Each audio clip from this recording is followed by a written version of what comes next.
Ahom dynasty Indian history का एक ऐसा एम्पायर जिसे मुश्किल से कुछ लोग जानते होंगे। कभी आपको इंडियन हिस्ट्री बुक में पढ़ने को जल्दी नहीं मिलेगा, और मिलेगा भी तो थोड़ा बहुत। तो आज हम बात करेंगे इसी टॉपिक पे। कौन थे अहोम, कहाँ से आए थे ये। स्टोरी स्टार्ट करने के पहले मैं एक चीज़ बता दूं कि मैं एक अहोम डायनेस्टी के ऊपर एक पूरा वीडियो लेके आने वाला हूँ 2-3 पार्ट में। तो अगर आपको अच्छा लगे स्टोरी तो आप सब्सक्राइब कर लो आगे की वीडियोज़ के लिए। तो come back to the topic. Ahoms Thai वंश के थे। ये लोग 1212 ईस्वी में अपने एक राजकुमार कुजाफा के साथ असम में आए थे, और ये चीन के गुंजौनसी से आए थे और भारत आके आसाम में ब्रह्मपुत्र नदी के किनारे पे बस गए। फिर धीरे धीरे ये लोग अपनी एक ट्राइब के जैसा बनाते गए, और धीरे धीरे ये अपनी डायनेस्टी का नींव रखना स्टार्ट किया इन्होंने। और 1228 ईस्वी में अहोम डायनेस्टी का इन लोगों ने नींव रखा। और अहोम डायनेस्टी का स्टार्ट करने वाले भी वही थे जिनके साथ लोग असम में आए थे, कुजाफा। उनका नाम कुजाफा था। और जब अहोम्स असम में आए थे तो वो लोग वहाँ के लोकल ट्राइब्स के साथ दोस्ती बढ़ाना उन लोगों ने शुरू कर दिया था। और वहाँ की लोकल ट्राइब से भी मतलब 2 मेन ट्राइब्स थे, और उन दोनों की कभी बनती भी नहीं थी साथ में। तो इन लोग अहोम्स ने आए और वहाँ पे उन लोगों का थोड़ा जो मसला था वो ठीक करवाया, झगड़ा ख़त्म करवाया, और फिर सब साथ में एक होता है ना कि एक बॉन्डिंग के टाइप रहने लग गए। इस वजह से वहाँ के लोकल्स लोग के अंदर अहोम्स की अच्छी इमेज बननी स्टार्ट हो गई धीरे धीरे। और फिर जब 1228 ईस्वी में अहोम्स ने अपना एम्पायर खड़ा किया, अहोम्स एम्पायर, तो वो लोग वहाँ के लोगों के लिए बहुत अच्छे काम कर रहे थे। इसलिए धीरे धीरे लोग उनके अंदर और अच्छी इमेज बनती गई अहोम्स के लिए। वहाँ की 2 ट्राइब में से एक ट्राइब बाराही थी, वो धीरे धीरे अहोम्स की पूरी रीति रिवाज को फॉलो करने लगे, उनकी संस्कृति को फॉलो करने लगे, और वो लोग अहोम्स में जाके मिल गए। एक और मोरान ट्राइब थी, वो अपनी संस्कृति को, सभ्यता को बना के रख, बट वहाँ अहोम्स के रंग में थोड़े बहुत ढल गए थे, बट वो अपनी संस्कृति को बना के रखे। लोग अपने लोकल ट्राइब को छोड़ के अहोम्स में जाके मिले थे। उन्हें उस टाइम पे उस चीज़ को अहोमोनाइजेशन बोला जाता था। तो ये सिलसिला 16वीं शताब्दी के स्टार्टिंग तक चली थी। जो लोकल ट्राइब काफ़ी मात्रा में अहोम्स में जाके मिल रहे थे, उनकी सभ्यता संस्कृति को अपना रहे थे। इस वजह से अहोम्स की जनसंख्या में काफ़ी वृद्धि हो गई। सोहंग मंग को 1497 में जब वो अहोम के राजा बने तो अहोम डायनेस्टी की बहुत ज़्यादा विस्तार हुआ, बहुत सारी चीज़ें बदल दी गई। इन्होंने बहुजनजातीय राजनीति स्थापित किया।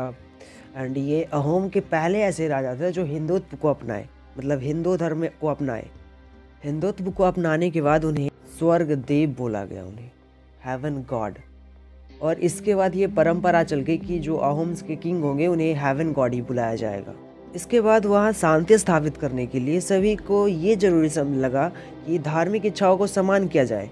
और अहोम के जो लोग थे हिंदुज़म में आने लग गए थे धीरे धीरे, कि वहाँ पे पहले ट्राइब से वो लोग अहोम्स में जुड़े, उनकी संस्कृति को अपनाया, फिर वो अहोम्स से ये हिंदुज़म में घुस चले आए। तो वहाँ के जो राजा थे इन सब चीज़ को देखते हुए वहाँ के राजा को एक हिंदू नाम दिया गया। और इसके बाद काफ़ी सारे जो चेंजेस हुए, उसके बाद वहाँ के जुडिशरी सिस्टम में भी कुछ चेंज किया गया। कि वहाँ के जो जुडिशरी सिस्टम था वहाँ पे केवल थाई लैंग्वेज यूज होता था। तो फिर वहाँ का धीरे धीरे वहाँ की लोकल लैंग्वेज शामिल की गई, असम की जो लोकल लैंग्वेज है वो भी शामिल की गई थी। फिर बात ऐसा हो गया कि वो वहाँ की थाई लैंग्वेज को हटा के रिप्लेस करके वहाँ की लोकल लैंग्वेज को जुडिशरी सिस्टम में रख दिया गया, और थाई लैंग्वेज जुडिशरी सिस्टम से परमानेंट हटा दिया गया। 1603 ईस्वी में अहोम्स के जो किंग बने प्रताप सिंघा, इन्होंने छोटी छोटी जगहों पे शासन के लिए कई सारे सेंटर बनाए, फास्ट हो सके, इजीली हो सके, इसके लिए वो कई सारे सेंटर बनाया उन्होंने। इस टाइम पे मुगल्स अटैक किए थे। इस टाइम पे स्टार्टिंग इसी टाइम से हुआ कि मुगल्स ने अहोम्स पे अटैक करना शुरू किया था। पर ये लोग अपने में एक बहुत ताकतवर साम्राज्य था, तो इनको छेड़ना बहुत मुश्किल था।